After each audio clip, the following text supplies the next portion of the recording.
నమస్తే. ఎలా ఉన్నారు? బాగున్నారా? నేను మీ పద్మజ. ఈరోజు నేను మీకు ఈ వీడియోలో ఉల్లిపాయ అన్నం రెసిపీని చూపిస్తాను. ఈ ఉల్లిపాయ అన్నం చాలా సింపుల్ గా తయారు చేసుకోవచ్చు. వేడి వేడిగా తింటే చాలా రుచిగా ఉంటుంది. అదే 10 నిమిషాలు చేసుకునే ఈ ఉల్లిపాయ అన్నాన్ని పిల్లలకి మీరు బాక్స్ లో కూడా పెట్టివ్వచ్చు. ఆలస్యం చేయకుండా ఈ ఉల్లిపాయ అన్నం ఎలా తయారు చేసుకోవాలో ఇప్పుడు మనం చూసేద్దాము. ముందుగా స్టవ్ వెలిగించి ఒక కడాయి పెట్టుకొని అందులోకి 1 టేబుల్ స్పూన్ వరకు పల్లి నూనె వేసుకొని నూనె కొంచెం వేడవగానే తాలింపు గింజలు వేసుకోవాలి. శనగపప్పు, మినపప్పు, ఆవాలు, జీలకర్ర ఒక్కొక్క టీ స్పూన్ చొప్పున వేసుకొని వీటిని దోరగా వేయించుకోవాలి. తాలింపు దోరగా వేగిపోగానే 1 కప్పు సన్నగా కట్ చేసుకున్న ఉల్లిపాయలు వేసుకోవాలి. మీడియం సైజున ఉల్లిపాయలు అయితే 2, పెద్ద సైజు అయితే 1 వేసుకోవాలి.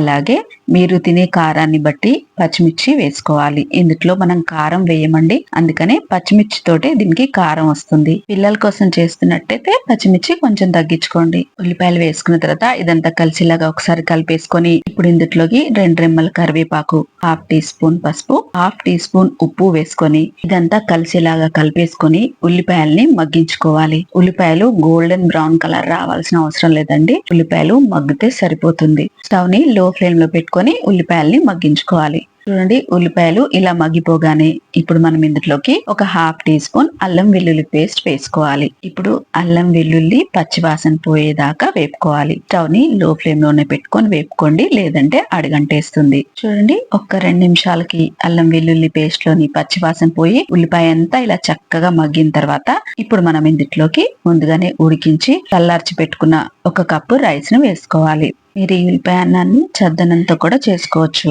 బాక్స్ లో కట్టాలనుకుంటే గనక వేడన్నంతో చేసుకోండి. ఇలా అన్నం అంతా వేసుకున్న తర్వాత ఈ తాలింపు అంతా కూడా అన్నానికి పట్టేలాగా మంచిగా కలిపేసుకోవాలి. పూర్తిగా చల్లారిపోయిన అన్నం మళ్ళీ వేడవ్వాలన్నమాట.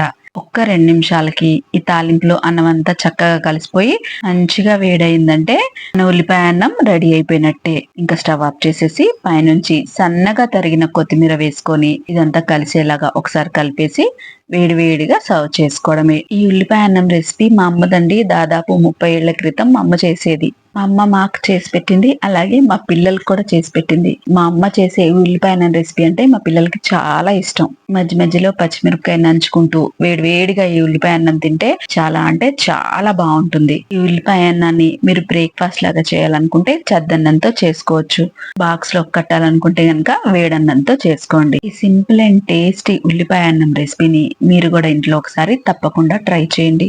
నేను చేసి చూపించిన ఈ ఈజీ రైస్ రెసిపీ కనుక మీకు నచ్చినట్టయితే లైక్ చేయండి, షేర్ చేయండి, కామెంట్ చేయండి. ఇలాంటి సింపుల్ ఇంకా టేస్టీ రెసిపీస్ కోసం నా ఛానల్ ని సబ్స్క్రైబ్ చేసుకోండి. మరో మంచి రెసిపీతో మళ్ళీ కలుసుకుందాం. అంతవరకు సెలవు. నమస్తే.